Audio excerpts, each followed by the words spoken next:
আসসালামু আলাইকুম গাইস, আশা করি সবাই ভালো আছেন। আমাদের আজকে মঙ্গলবার শুটিং টাইম। তো শুটিং টাইমে কে কি করতেছে আপনাদেরকে দেখানো হচ্ছে। এই যে ফারুক ভাই শুয়ে শুয়ে মোবাইল টিপতেছেন, এই যে জুয়েল এখানে কাজ করতেছেন, পেজের জন্য কাজ করতেছেন।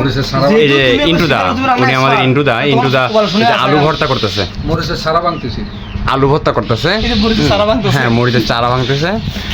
এই যে জুয়েল হাসতেছে। তারপরে হলো গিয়ে যে ইয়া করতেছে আপনার মাছ ভর্তা। এটা আমরা আজকে আপনার শৈল মাছ নিয়ে আসছিলাম। শৈল মাছ বলতে টাকি মাছ আর কি, টাকি মাছ শুকনা মরিচ দিয়ে ভর্তা বানাচ্ছে। আর ওদিকে ওই যে বিড়ালে কাটা খাচ্ছে, সরি বিড়াল না, আমাদের ইডেট মাস্টার এবং ক্যামেরাম্যান যার নাম সোহাগ, উনি এখন ওই মাছ হ্যাঁ কাটা এখন মাছ দেখে করেছে হাক।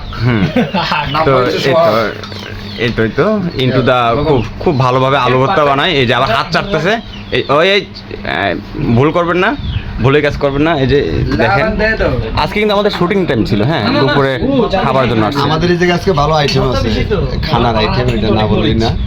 আলু ভর্তা আর ডাউল ফেভারিট, সবচেয়ে বেশি ফেভারিট আজকে আমরা এগুলা খাবো, আপনারা দেখবেন খালি। এটা হচ্ছে আমাদের হিল এন্টারটেইনমেন্টের পক্ষ থেকে আজকে খানার আয়োজন করা হয়েছে। হ্যাঁ শুটিং যে করা কত কষ্ট, আর দুপুরে খেয়ে না খেয়ে শুটিং করা। হ্যাঁ তারপরে আসলে আমরা এমন জায়গায় আসছি, তো এখানে আর কি করবো, আরেকজনের বাসায় এসে খাচ্ছি। তো সোহাগের বাসা মোটামুটি কাছে ছিল, সোহাগকে বলছিলাম যে সোহাগের বাসায় রান্না করতে।